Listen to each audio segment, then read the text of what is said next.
Previous video में हमने discuss किया था कि प्रकाश क्या है। क्या है प्रकाश? ये देखा था हमने, प्रकाश एक ऊर्जा का ही रूप है। ठीक है, बहुत सारी ऊर्जा जब आपस में मिक्स होती है तो क्या कहते हैं उसको? प्रकाश। ठीक है, तो आज हमें देखना है, आज हमारा जो टॉपिक है वो क्या है? वस्तुओं को दृश्य कौन बनाता है, मतलब कि ऐसा क्या प्रोसेस है कि हम किसी भी वस्तु को देख सकते हैं। ठीक है, तो ऐसा क्या होता है? तो अगर हम एक क्वेश्चन लिखें,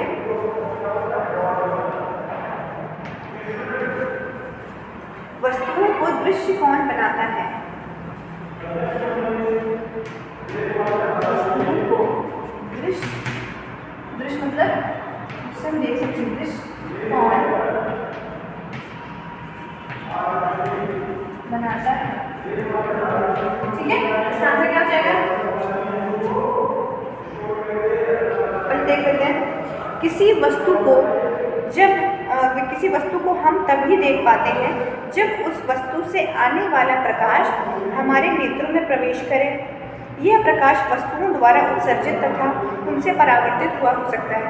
मतलब कि हम किसी भी वस्तु को हम तभी देख सकते हैं जब उस वस्तु से, या तो वो वस्तु, देखो दो बातें, या तो वो वस्तु खुद एक सोर्स हो, एक स्रोत हो इसका, जो कि खुद एक प्रकाश निकालता हो, या फिर दूसरी बात क्या हो सकती है, या फिर कोई अगर दूसरा सोर्स है, उस सोर्स का जो प्रकाश है वो उस वस्तु पे पड़े और उस वस्तु से परावर्तित होकर हमारी आंखों में पड़े, तो ही हम किसी वस्तु को देख सकते हैं। तो इसमें दो बातें हैं, तो हमें लिख लेते हैं, क्या हो जाएगा? किसी वस्तु को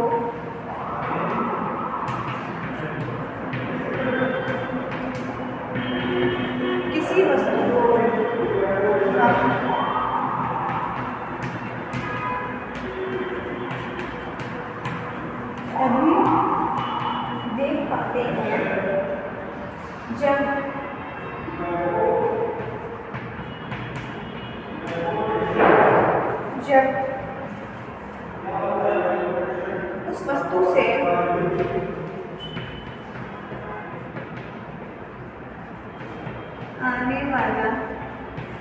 जब उस वस्तु से आने वाला, प्रकाश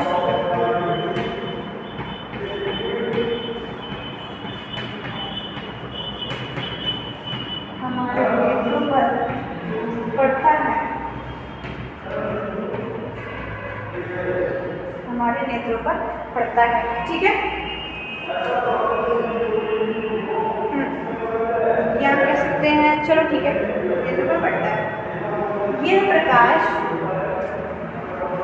अब इसी प्रकाश को स्पेसिफाई करके बोला जा रहा है, यह प्रकाश वस्तुओं द्वारा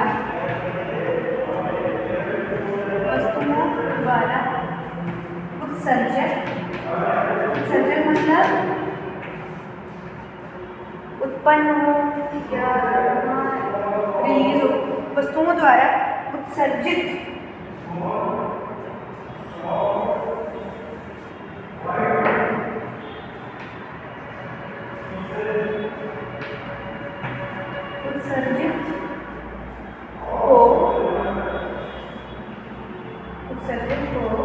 या उनसे परावर्तित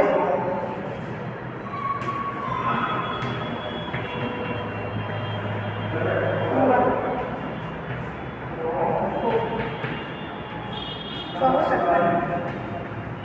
प्रकाश कैसा हो, या तो परावर्तित हुआ हो या फिर खुद ही वो रिलीज कर रहा हो प्रकाश। ठीक है, तो हम उस वस्तु को देख सकते हैं।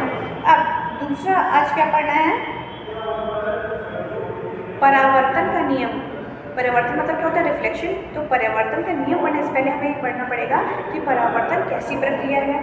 ये एक ऐसी प्रक्रिया होती है, मतलब कोई भी प्रकाश है ना, अगर प्रकाश की एक, उसकी बात करें तरंग, अगर कोई तरंग किसी भी सोर्स से आती है ना, आती है और किसी भी चमकदार सरफेस पे, चमकदार सतह पर आकर गिरे और क्या हो, वो वापस उसी माध्यम में चला जाए, तो ये कैसी प्रक्रिया हो जाएगी? परावर्तन। तो इसकी परिभाषा क्या हो जाएगी? जब जब किसी प्रकाश की तरंग, मतलब सिर्फ एक लाइन की बात कर रहे हैं, एक रे की, जब कोई प्रकाश की तरंग दो माध्यमों के मिलन तल पर आकर उसी माध्यम में लौट जाती है तो इसे उस तरंग का परावर्तन कहते हैं। इसको पहले डायग्राम से समझते हैं क्या है। अच्छा चलो पहले डेफिनेशन लिख लेते हैं। परावर्तन हो जाएगा जब कोई प्रकाश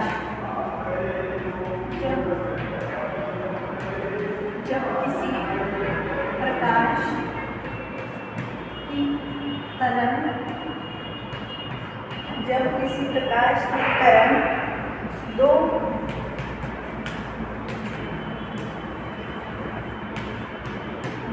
माध्यमों के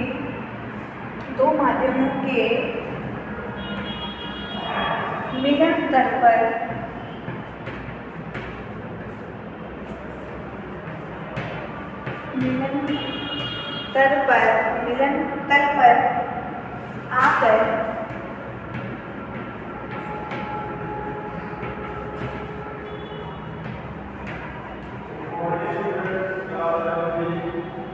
उसी माध्यम में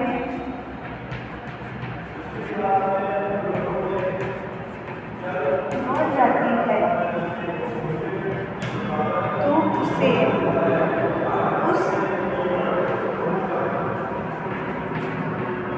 तरंग का परावर्तन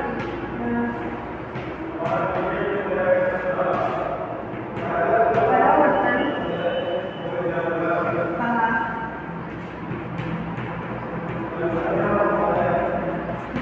ठीक है। तो क्या हो गया, अब इसको थोड़ा सा डायग्राम से समझते हैं।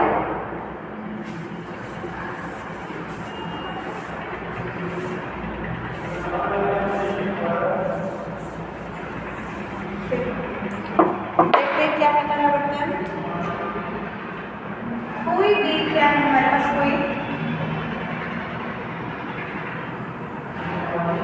कोई भी चमकदार वस्तु है या वस्तु क्या है, लिख सकते ही बोल सकते हैं। कोई चमकदार क्या है,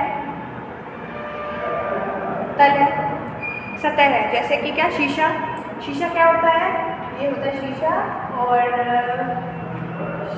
हमें अपनी शक्ल दिखती है। मिरर में कोई ऑब्जेक्ट दिखता है, कैसे दिखता है, हमेशा मिरर की जो पीछे वाली साइड होती है कैसे होती है, पॉलिश होती है। मतलब कि इसमें किसकी पॉलिश होती है, सिल्वर मेटल की पॉलिश होती है। इस वजह से क्या होता है, कोई भी लाइट आती है तो इससे रिफ्लेक्ट होकर ऑब्जेक्ट पे पड़ती है और वो कोई भी वस्तु उनको दिख जाता है। ठीक है, तो यहाँ पर भी क्या लिया है हमने, एक मिरर लिया है जिसकी बाहर वाली साइड कैसी है, पॉलिश है ना।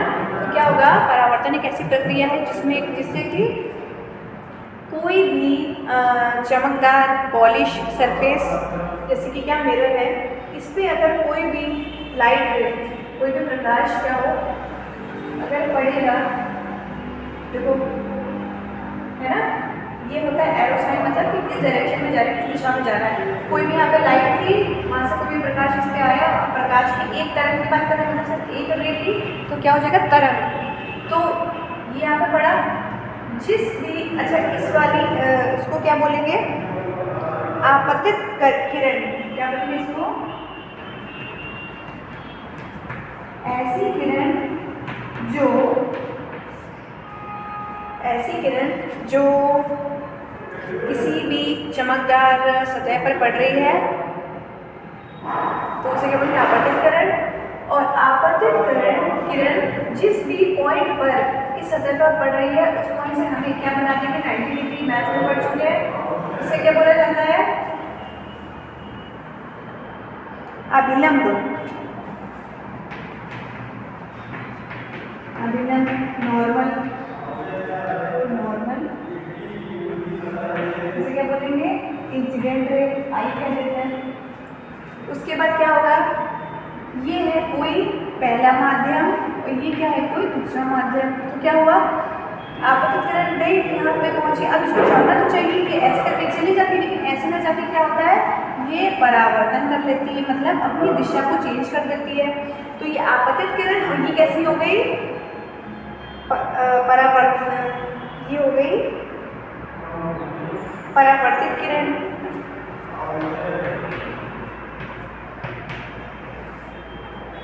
परावर्तित किरण हो गई, ठीक है। इंसिडेंट रे, रिफ्लेक्टेड रे किरण। अच्छा, अब अभिलंब से आपतित किरण जो एंगल बना के अपना दिशा चेंज करेंगे, इसे क्या बोलेंगे? Angle I. और इसे क्या बोलेंगे? Angle R. Angle I angle R क्या है?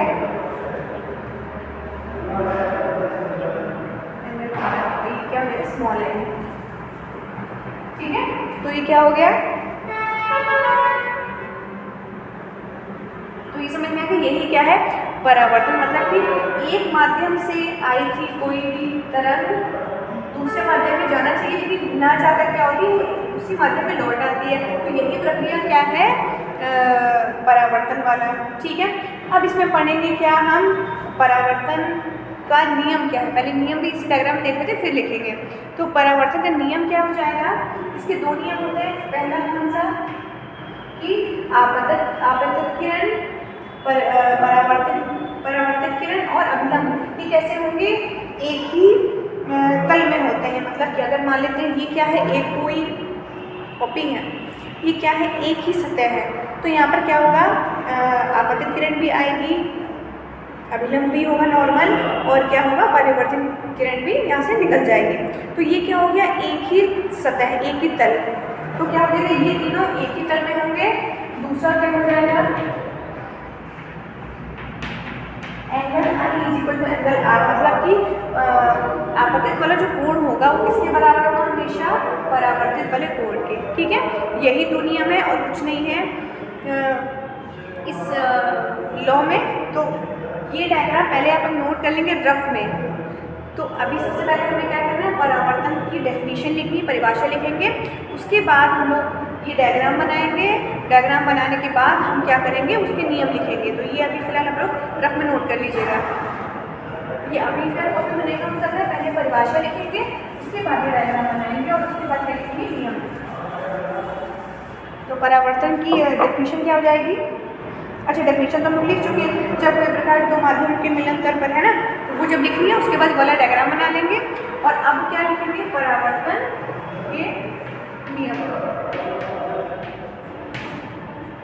परावर्तन के नियम। तो इसमें क्या हो जाएगा? अच्छा, जब आपने डायग्राम बनाया होगा तो उसमें जो एंगल आई और एंगल आर था ना, तो उसमें लिख लेना एंगल आई क्या है? परावर्तन कोण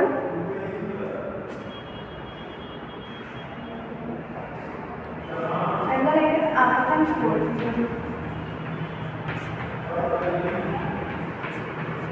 दूसरा क्या है?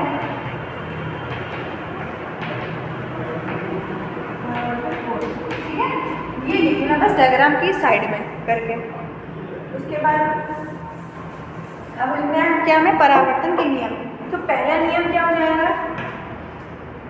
इसमें हो जाएगा आपतित किरण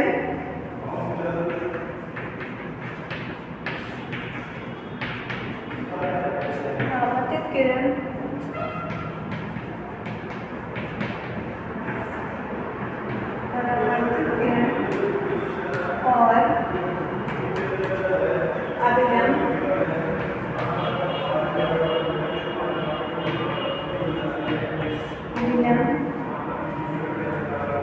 तीनों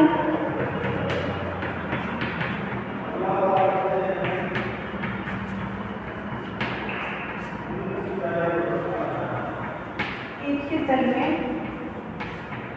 रहते हैं, ठीक है। ये हो गया पहला नियम। दूसरा नियम क्या है?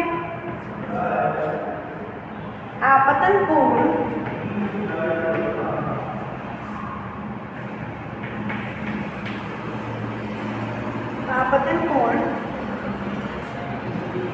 आई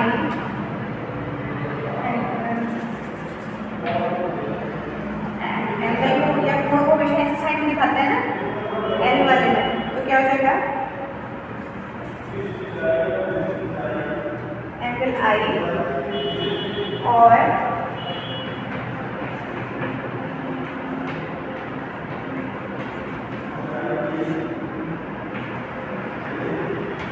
परावर्तन कोण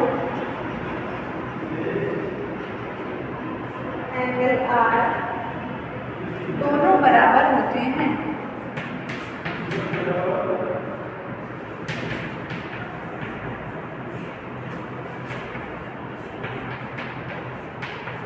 बराबर होते हैं, ये लिख लिया। उसके बाद आप लोग इसके नीचे क्या लिखेंगे, यहाँ पे हम यहाँ लिख देते हैं क्योंकि स्पेस नहीं है, इसलिए आप लोग नीचे लिखिएगा। नेक्स्ट टाइम में क्या हो जाएगा, angle I is equal to angle R, और इसको ऐसे बॉक्स में कर देंगे। ठीक है, तो यही क्या था, परिवर्तन के नियम।